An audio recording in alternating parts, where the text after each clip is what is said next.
Alright, to change the sensitivities inside the unit, you're going to press enter. You're going to put in your password, which is 8 all the way across.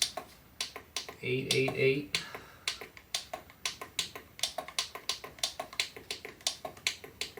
Once you get there, press enter. Then you hit your down arrow till you get to H6. H6 is your top, H5 is lower, H4 is lower. To change all those settings, you will go enter, lower that. Once that's done, you'll press enter. The number will stop.